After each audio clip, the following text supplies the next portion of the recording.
संसदेच्या पावसाळी अधिवेशनाआधी शरद पवारांची राष्ट्रवादी काँग्रेस एनडीएमध्ये जाणार अशी जोरदार चर्चा रंगली। त्यावर सुप्रिया सुळेंनी तातडीनं पत्रकार परिषद घेऊन पक्षात अशी कोणतीही चर्चा नसल्याचं सांगितलं। पण याच वेळी त्यांनी एक गौप्यस्फोट केला। ज्या मतदारसंघ पुनर्रचनेचं विधेयक गेल्या अधिवेशनात फेटाळलं गेलेलं त्याचा नवा फॉर्म्युला आता अमित शहा यांनी दिल्याचं सांगितलंय। माननीय किरण रिजिजू यांनी अरविंद सावंतजी शिवसेना, असद ओवेसी भाई, असद भाईंना, मला आणि अरविंद सावंतांना, आम्हाला तिघांना त्यांनी बोलवलं दिल्लीत। त्या मीटिंगमध्ये त्या देशाचे गृहमंत्री माननीय अमित भाई शाही होते।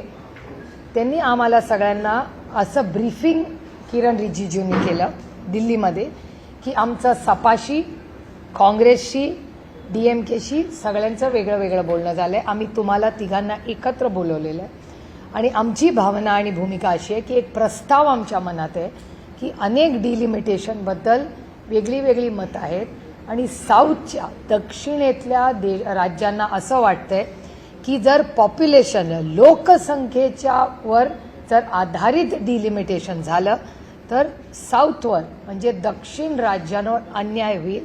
त्याच्यामुळे डिलिमिटेशनला सगळ्यांचा विरोध आहे। सगळ्यांना समान न्याय मिळावा हे पूर्णपणे रास्त आहे आणि आम्हाला सगळ्यांनाच मान्य। मग आता डिलिमिटेशनचा फॉर्म्युला काही बदलता येईल का? तर अमित भाई शाह आणि किरण रिजिजूंनी असा एक प्रस्ताव आमच्या समोर ठेवला की आपण सरसकट काश्मीर टू कन्याकुमारी प्रत्येक राज्यामध्ये 50% सीट वाढतील। याचं उदाहरण मी समजून सांगते तुम्हाला की समजा 48 सीट महाराष्ट्रात आहे। 48 तर 50% किती होतं? 24, म्हणजे 48 प्लस 24 म्हणजे 72, म्हणजे महाराष्ट्रातून 72 खासदार निवडून जातील। आणखीन एक उदाहरण तेथे समजून सांगायला सोपं करण्यासाठी सगळ्यांना की उत्तर प्रदेशमध्ये 80 खासदार निवडून जातात। त्याचा 50% म्हणजे 40, म्हणजे उत्तर प्रदेशातून 120 खासदार जातील। सोपं झालं? क्लिअर? No confusion? आता समजा आपण महाराष्ट्र केंद्रबिंदू ठेवूया कारण का आपण महाराष्ट्रात बसलोय, मुंबईत बसलोय। 72 खासदारांमध्ये पहिलं SC ST ला आरक्षण द्यायचं। त्याच्यात 3 सीट जातात हिशोबाप्रमाणे। 3 सीट गेल्या 72 मधल्या, एकूण 70 राहिल्या। एकूण 70 मधल्या 33% आरक्षण जाणार, त्या महिला जाणार, राहिल्या 48 ज्या ओपनला राहतील। Any confusion, any questions? मगच पुढच्या टप्प्यात जाते। तर हा 50% सरसकट देशात वाढ आली तर कुणाचा विरोध आहे का?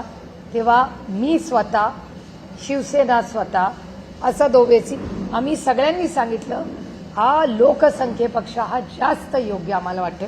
आम्ही इंडिया अलायन्समध्ये चर्चा करतो आणि मग तुम्हाला सांगतो। मी स्वतः त्या इंडिया अलायन्सच्या मीटिंगमध्ये गेले। हा प्रस्ताव अमित भाई शहांनी आम्हाला बोला। आमचं ऑब्जेक्शन होतं की आम्हाला सगळ्यांना एकत्र बोलवा। तुम्ही सपाला, तृणमूलला, काँग्रेसला असं वेगळं वेगळं बोलू नका। जे करायचं आहे, जर चांगला प्रस्ताव असेल, मनात काही दुसरं नसेल तर मग आम्हाला इंडिया अलायन्सला एकत्र का नाही बोलत? म्हणून खडगे साहेबांच्या नेतृत्वाखाली आम्ही एक पत्र लिहिलं सरकारला की बाबा जो काही प्रस्ताव आहे हा आम्हाला बरा वाटतोय, करायचा असेल कारण का डिलिमिटेशनचं बिल ह्या वर्षी ड्यू आहे। त्याला काही टाईमलाईन नाही, पण साधारण अनेक वर्षानंतर एक टाईमलाईन नंतर डिलिमिटेशन होतं।